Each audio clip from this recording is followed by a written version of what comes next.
దేవుని పరిశుద్ధ నామానికి సమస్త ఘనత మహిమ. ప్రియ దేవుని బిడ్డలారా, ఈరోజు ట్యూస్డే 27th ఆగస్ట్ 2024 మీ అందరికీ యేసుప్రభు పేరట శుభాలు తెలియపరుస్తున్నాను. దేవుని వాక్యాన్ని చదువుకుందామా? కీర్తనలు 103వ అధ్యాయము 3వ వచనము, సామ్ నంబర్ 103 and verse 3. ఆయన నీ దోషములన్నింటినీ క్షమించువాడు, నీ సంకటములన్నింటినీ కుదుర్చువాడు. ప్రియ దేవుని బిడ్డలారా, దేవునికి స్తోత్రము కలుగునుగాక. చాలాసార్లు కొన్ని పరిస్థితులు మనకు విరోధంగా వచ్చినప్పుడు మన ప్రాణము భయపడుతుంది, మన ప్రాణము కలవరపడుతుంది. ఆ సమయంలో కీర్తనకారుడు తన ప్రాణముతో మాట్లాడుతూ అంటున్నాడు, నా ప్రాణమా యెహోవాను సన్నతించుము, నా అంతరంగంలో ఉన్న సమస్తమా ఆయన పరిశుద్ధ నామాన్ని ఎందుకంటే ఆయన నీ దోషములన్నిటినీ క్షమించువాడు. కనుక ప్రాణము అధైర్యపడినప్పుడు, ప్రాణము దద్దరిల్లినప్పుడు నీ ప్రాణాలను బలపరచాలి. దేవుడు మనకు తోడై ఉన్నాడు.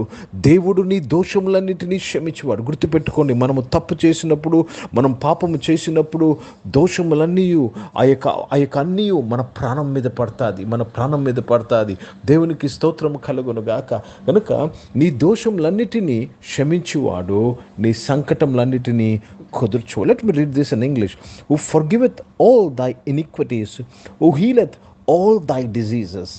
Who healeth all thy diseases. ఎటువంటి సంకటమైన, ఎటువంటి అనారోగ్య పరిస్థితి అయినా, ఎటువంటి రోగమైనా ఆయన కుదుర్చే దేవుడు. ప్రియ దేవుని బిడ్డలారా, ఈరోజు చాలామంది అనేకమైన విషయాల్లో అనేకమైన సంకటములలో పడి ఉన్నారు. అది అనారోగ్యం అవ్వచ్చు, ఆర్థిక పరిస్థితి అవ్వచ్చు, లేక కుటుంబ పరిస్థితి అవ్వచ్చు, ఉద్యోగం అవ్వచ్చు, వ్యాపారం అవ్వచ్చు, ఏదైనా ఉండొచ్చు.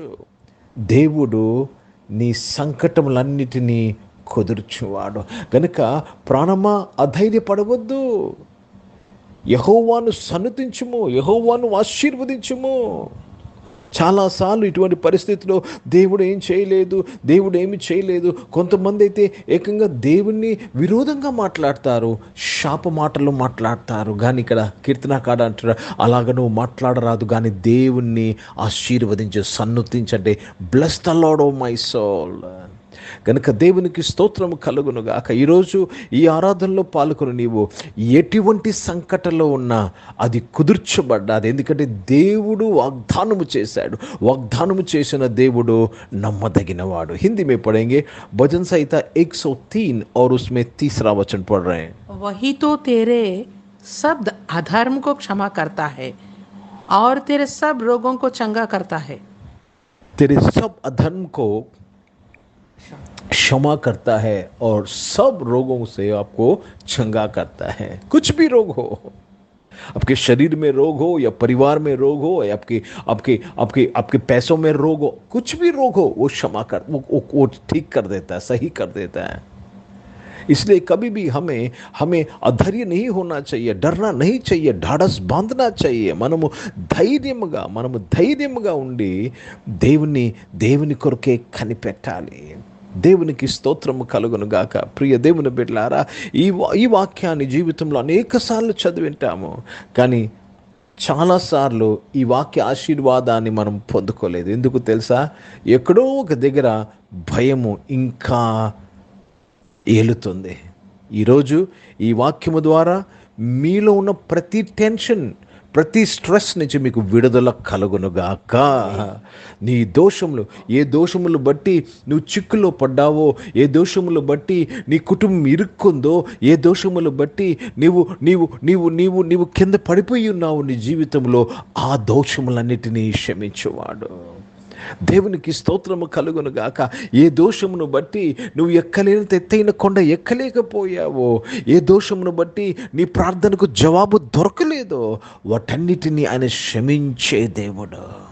కనుక నమ్ముచున్నావా? నీ దోషములన్నిటినీ క్షమించాడు, నీ సంకటములన్నిటినీ కుదిర్చాను. ప్రార్థన చేసుకుందాం. ప్రియ పరిశుద్ధ తండ్రి, జీవం గల దేవ, మీ వాక్యము ద్వారా మాతో మాట్లాడి ఈరోజు నాయన ఈ ఆరాధనలో పాల్గొన్న నీ బిడ్డలందరూ దోషములు క్షమించిన వాడా, ప్రతి ఒక్కరికి సంకటములన్నీ కుదిర్చినందుకు స్తోత్రం చెల్లిస్తున్నాను. Thank you for healing all the people diseases my father God in heaven. I thank you for protecting and blessing them my father. నాయన అనారోగ్యం వారు యేసు ప్రభు నామములో స్వస్థత పొందుకున్నందుకు స్తోత్రం నాయన. హాస్పిటల్స్లో ఉన్నవారు, ఐసీయూలో ఉన్నవారు దేవా తండ్రి సిక్ బెడ్ మీద పడి ఉన్నవారు నాయన, వారి సంకటములన్నిటినీ నువ్వు కుదిర్చినందుకు స్తోత్రం. యేసు ప్రభు నామంలో వారు స్వస్థపరచబడినందుకు స్తోత్రం చెల్లిస్తున్నాను. దేవా ఉద్యోగాల్లో, వ్యాపారాల్లో నీవు ఉండి ఆశీర్వదించినందుకు స్తోత్రంలో నాయన. తండ్రి ప్రభా జాబ్స్ కొరకు కనిపెడుతున్న వారు వారి సంకటములన్నిటి నుంచి వారిని కుదిర్చి వారిని ఆశీర్వదించినందుకు స్తోత్రాలు చెల్లిస్తున్నాను. పరిశుద్ధ తండ్రి, జీవం గల దేవా నాయన తండ్రి, స్కూల్స్, కాలేజ్, యూనివర్సిటీస్కి వెళ్తున్నవారు, హాస్టల్స్లోనే చదువుకున్న, విదేశాల్లో చదువుకుంటున్నవారు వారిని దీవించి నాయన, వారిని క్షమించి వారి సంకటములన్నిటి నుంచి నీ బిడ్డలు నాయన నువ్వు విడిపించినందుకు, కుదిర్చినందుకు స్తోత్రాలు చెల్లిస్తున్నాను. ఈరోజు పుట్టినరోజులు, పెళ్లి రోజులు జరిపించుకుని వారు దీవించి మీ దయాకీటం ధరింపచేసి మీ దయలో మనుషులలో వర్ధలింపు చేసినందుకు స్తోత్రములు. పరిచయం చేసిన ప్రతి ఒక్కరు వారి మినిస్ట్రీలో ప్రభా వారి సంకటములన్నిటినీ కుదిర్చినందుకు స్తోత్రములు నాయన. వారి అవసరాలన్నీ తీర్చినందుకు స్తోత్రములు చెల్లిస్తున్నాను. వారి యొక్క ఫైనాన్షియల్ క్రైసిస్ నుంచి వారందరినీ విడిపించినందుకు స్తోత్రములు చెల్లిస్తున్నాను. సహాయం చేయండి నాయన. పరిశుద్ధ తండ్రి, జీవం గల దేవా, భారతదేశం కొరకు, దేశ రక్షణ కొరకు ప్రార్థన చేస్తుండగా దేశాన్ని దీవించి ఆశీర్వదించడానికి స్తోత్రం. ఇజ్రాయెల్ దేశం కొరకు, యెరూషలేముకు శాంతి సమాధానం కొరకు ప్రార్థన చేస్తూ మీ నామాన్ని మహిమపరుస్తూ మరొకసారి ప్రభా ప్రతి ఒక్కరి సంకటములు కుదుర్చబడినందుకు స్తోత్రాలు చెల్లిస్తూ యేసుక్రీస్తు పరిశుద్ధ నామమున ప్రార్థన అంతయు అడిగి వేడుకొని పొంది ఉన్నాం తండ్రి. ఆమెను. పరలోకమందున్న మా తండ్రి, మీ నామం పరిశుద్ధపరచబడును గాక, మీ రాజ్యము వచ్చును గాక, మీ చిత్తం పరలోకమందు నెరవేర్చబడుతున్నట్లు భూమి మీద నెరవేర్చబడును గాక. మాకు కావాల్సిన ఆహారమును మాకు దయచేయము. మా ఇళ్ళ అపరాధములు చేసిన వారిని మేము క్షమించిన ప్రకారము క్షమించము.